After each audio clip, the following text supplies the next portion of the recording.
Hinugdan nato sa arestado na nga usa sa most wanted sa Lanao del Sur nga si Marantao Vice Mayor Eli Alonto tungod ni sa sagunson nga kaso sa pagpamatay.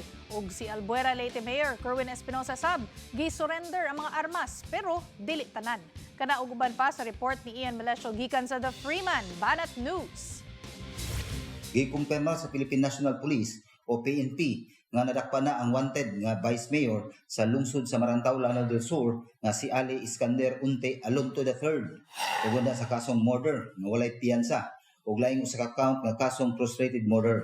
Gikan sa korte sa Misamis ang warrant of arrest number 4 most wanted ang Vice Mayor sa Region 10, number 3 sa Lanao del Sur ug number 1 sa ilaha mismong munisipyo sa Marantao.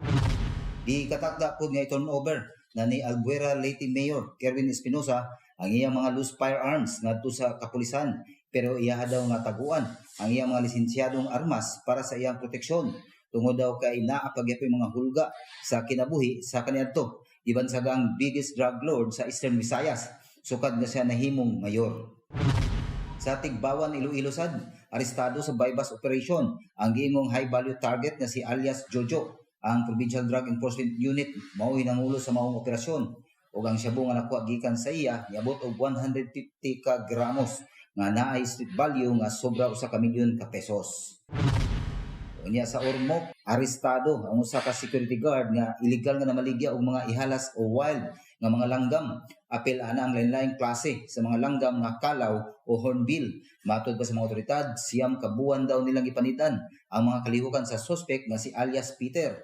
Ang mga nabawing alanggam gikan sa suspect ikatakdang i-turnover sa Ormoc City Veterinary Office. Padayon pa sa mga investigasyon kung asa niya gikuha ang mga langgam nga iyang ipamaligya do lamang diya sa geothermal conservation sa lugar.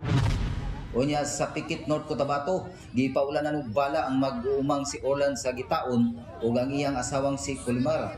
Dead on the spot ang babae. Unya gidaa sa tambalanan si Orlan ug padayon pang nagpaalim sa iyang mga samad. Base sa investigasyon, gikan pa lang sa lungsod sa Kabakan, gisundan na sila sa mga suspect nga gasakay og motorsiklo. Blanco pa ang kapulisan kung unsay motibo sa krimen. Kapatid, para sa 1PH, Ian Melesio gikan sa The Freeman Banat News.